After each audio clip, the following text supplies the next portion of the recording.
kind of think about is, the madness of crowds, groupthink.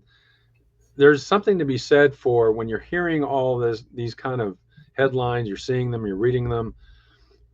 Consider being a little bit, go against the grain. Consider that maybe what you should do is ignore all that and go the other way.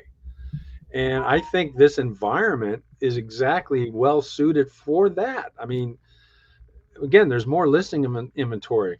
There's fewer buyers out there. So if you've been waiting and waiting and waiting to buy a home, you're going to find, if you go out there and look, some pretty anxious sellers.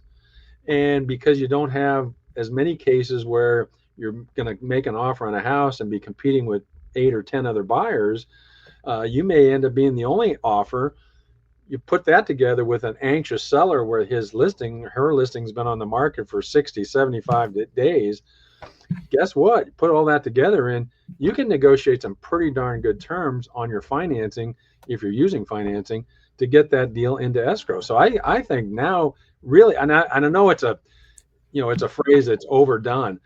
Now could be one of the best times to buy that we've seen all year. I think people need to realize that and take a look. Yeah, and the fact is, if a couple or an individual is looking at the market right now and say, well, you know what, I'm waiting for things to change because there's a gap in what I think I can afford. You've even just shown that, hey, even though the number is lower, 2.8%, it's now 2.8% further out. It's almost like you're trying to catch a cruise ship leaving the dock and you're waiting for it to return. Right. It's leaving. Jump on there, get going, and take advantage of that, and ride that cruise, if you will, because if it only goes up 2.8%, you're still in the driver's seat when you're the owner. Right. Exactly right.